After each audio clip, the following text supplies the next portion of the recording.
Halo semuanya, hari ini kita akan ngobrol-ngobrol santai nih. Kenalin, sebelumnya nama aku Sahira Syafa.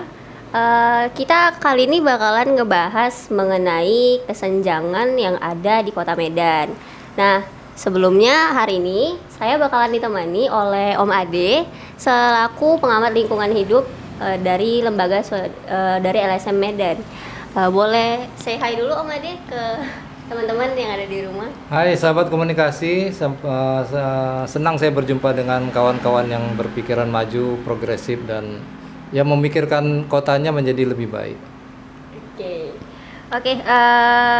Sebelumnya nih kita kan tahu ya Om kalau di Medan ini dari yang dulu sampai yang sekarang, mulai dari tata letaknya, udah gitu perkembangan budayanya, pokoknya dari secara keseluruhan Medan udah semakin lebih maju lah gitu kan. Nah, menurut Om sendiri nih ngelihat perkembangan kota Medan itu kayak gimana sih untuk saat ini gitu? Terima kasih sebelumnya.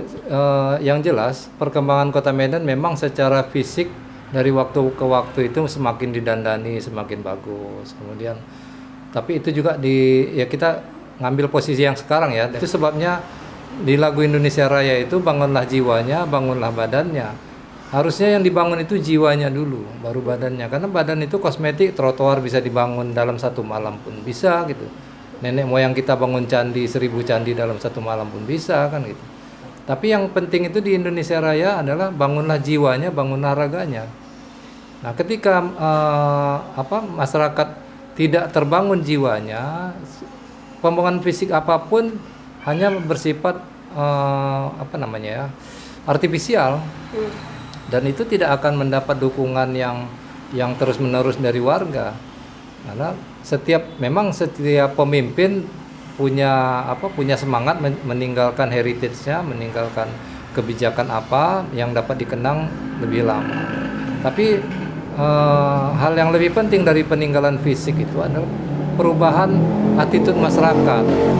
Supaya apa? Supaya masyarakat ikut mengambil peran dalam pembangunan itu. Nah, yang penting kan rubahlah jiwanya, baru bangun badannya. Rubahlah jiwa masyarakat supaya mentalitasnya itu tidak menyampah gitu. Sampah yang dikeluarkan rumah tangga, dikeluarkan macam-macam itu terpilah-pilah, dan itu kan perlu awareness campaign manager yang berkelanjutan. Nah, dan itu mungkin tidak menjadi target politisi, tidak menjadi target penguasa-penguasa, karena dia kan mau cepat. Waktu berkuasaku hanya 5 tahun. Setelah jadi wali kota mungkin aku lebih bagus jadi gubernur gitu. Nah, itu rasa kepemimpinannya itu jadi lebih tepatnya pebisnis aja, sama aja kayak sarjana engineer misalnya kan, dia memilih interior apa eksterior kan gitu. Tapi bagaimana masyarakat kumuh tadi terbangun akses ekonominya misalnya, terbangun pendidikannya sehingga keluarga itu berpikir lebih maju. Kalau dia ekonominya meningkat, pendidikannya meningkat, akses itu dibuka seluas-luasnya, mereka kan pasti nggak mau juga hidup miskin terus, nggak mau juga kumuh terus. Orang kalau ada uang, dia punya sepeda, dia pasti pengen beli sepeda motor. Ketika dia kemakmurannya meningkat, dia juga beli mobil. Tapi kan yang perlu itu bukan diberikan sepedanya, bukan diberikan mobilnya atau sepeda motornya misalnya. Yang perlu itu bagaimana merubah mereka mindset berpikirnya itu untuk ikut berperan aktif dalam pembangunan yang dilakukan wali kotanya. Indonesia ini kan punya kita semua. Ada miskin, ada kaya, itu sudah sunatullah gitu. Tapi berkeadilanlah dalam menyikapi antara yang miskin dengan yang kaya. Yang kaya boleh punya akses, punya podomoro, punya macam-macam, ada Skyview segala macam. Tapi itu kan menangkap capture area untuk ini reservoir. Dan itu juga kontribusi siapa? Kontribusi pengambil kebijakan. Ketika kawasan tadah air itu berubah fungsi menjadi kondominium, menjadi perumahan mewah. Nah, itu kan sebenarnya akal-akalan politisi, akal-akalan birokrasi untuk cari cuan juga kan. Kenapa? Karena dalam politik kita ekonomi biaya tingginya sangat luar biasa. Dia perlu modal untuk berkuasa, dan ketika dia perlu modal untuk berkuasa, partnernya siapa? ya partnernya korporasi, baik itu pribadi ataupun luar negeri dalam negeri. Nah, dia pemodal itulah akhirnya yang mengambil kembali modalnya dalam bentuk kebijakan-kebijakan si wali kota. Kebijakan-kebijakan itu ya harus memihak pemodalnya. Aku udah modalin kamu udah jadi penguasa, sudah jadi ini. Akhirnya masing-masing wali kota itu bukan sibuk membangun jiwanya, membangun badan kotanya, tapi sibuk mengembalikan modal orang yang mensponsorinya. Jadi wajar ketika proyek-proyek pemerintah Kota Medan ini sifatnya hanya artifisial, tidak merubah perilaku masyarakatnya. Oke, tadi kan udah bahas soal perkembangannya nih Om, mulai dari gimana kotanya, terus tadi ada bahas kelingkungannya. Nah, menurut Om sendiri nih, dari Kota Medan yang udah kita bahas tadi, kesenjangan yang paling menonjol itu apa sih Om di Kota Medan ini? Di Kota Medan. Sama halnya seperti kota-kota metropolitan, bahkan Medan kemarin ada sempat mendeklarasikan megapolitan pula kan, asal jangan muncul laki-laki kosmopolitan aja. Jadi dengan pembangunan yang sekarang ini sama juga dengan wali kota sebelumnya, mereka hanya berpikir bagaimana menciptakan monumen-monumen fisik. Nah, untuk skala kecilnya Kota Medan itu harusnya mengadakan penguatan-penguatan di kawasan penyangganya. Jangan sibuk membangun kotanya menjadi lebih kosmopolitan, udah di atas metropolitan lagi ya kan. Lompatan kuantumnya lumayan jauh, tapi jiwa warganya itu kering. Tadi kan udah ngebahas soal itu, udah ngebahas soal kesenjangannya nih Om. Nah, dari yang udah Om jelasin tadi, gimana sih cara kita itu bisa ngurangin kesenjangan itu?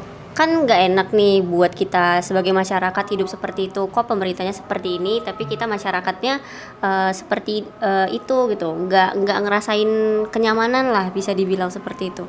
Nah, cara supaya kesenjangan ini bisa diatasi itu gimana Om?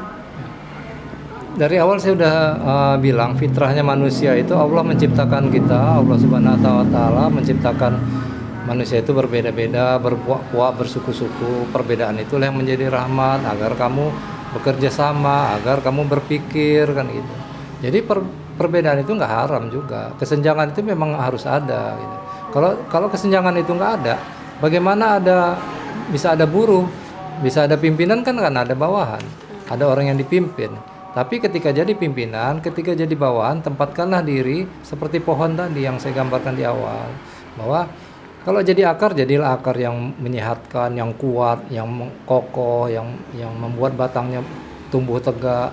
Ketika jadi batang, jadilah pelindung, orang datang mengayomi, tidur atau berlindung di bawahnya merasa nyaman. Ketika jadi daun, jadilah daun yang mendapatkan fotosintesa yang cukup sehingga tumbuhan tadi itu pohonnya jadi mendapatkan makanan nutrisi yang cukup.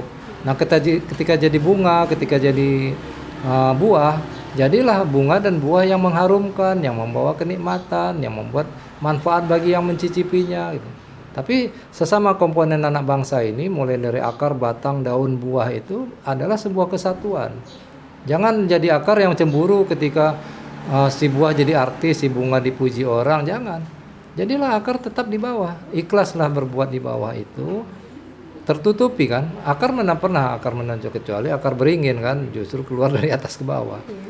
Kalau dari kesenjangan itu sendiri Om, ini kan kesenjangan itu timbul itu sebenarnya memberikan keselarasan nggak sih? Tadi kan Om udah bilang kalau keharaman kesenjangan itu tidak haram. Ya, sunatullah itu memang sudah seperti itu. Iya, tapi kan kalau kita lihat kesenjangan itu banyak menimbulkan yang nggak enaknya sebenarnya kalau di masyarakat. Nah, jatuhnya sejauh ini yang ada di Kota Medan ini kesenjangan yang timbul itu udah selaras, udah maksudnya enak lah untuk satu sama lain atau gimana?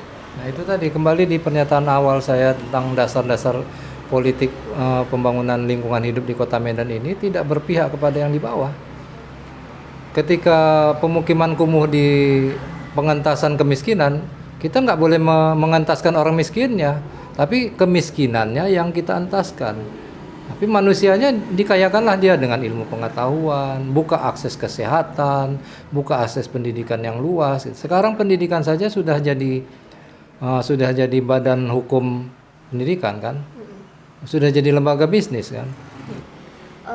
Dari kesenjangan itu Om, kalau menurut Om sendiri, em, kesenjangan itu bisa diatasi atau kita bilang diseimbangkan lah, karena kan kesenjangan juga diperlukan ya Iya. untuk keselarasannya. Itu bisa dibuat seimbang. Yang mana dulu nih untuk mengatasi untuk jadi solusinya? Pendidikan dulu kah atau ekonomi atau dari mana dulu yang harus mulai diperbaiki Om?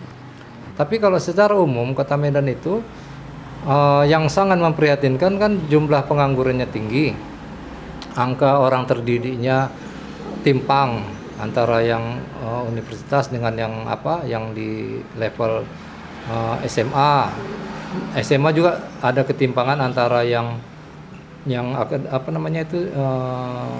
applied keilmuan SMK misalnya dengan yang SMA yang umum. Ada banyak ketimpangan-ketimpangan yang harusnya jurangnya itu dipersempit, jangan terlalu jauh jurangnya, jangan juga terlalu dalam. Nah, itu yang harus dikurangi. Bagaimana menguranginya? Ya, buka akses yang sebesar-besarnya. Bagaimana sekolah bisa gratis? Bagaimana air bisa jadi kebutuhan yang yang aman dan nyaman buat orang? Air beli. Apa yang kita nggak beli sekarang? Semuanya serba beli Ya, ya, Om? besok udara juga beli.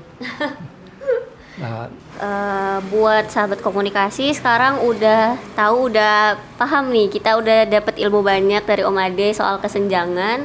Intinya kita nggak boleh takut, kita harus persiapin diri. Kesenjangan itu bukan suatu momok, kita hidup berdampingan dengannya. Yang penting dijaga harmoninya supaya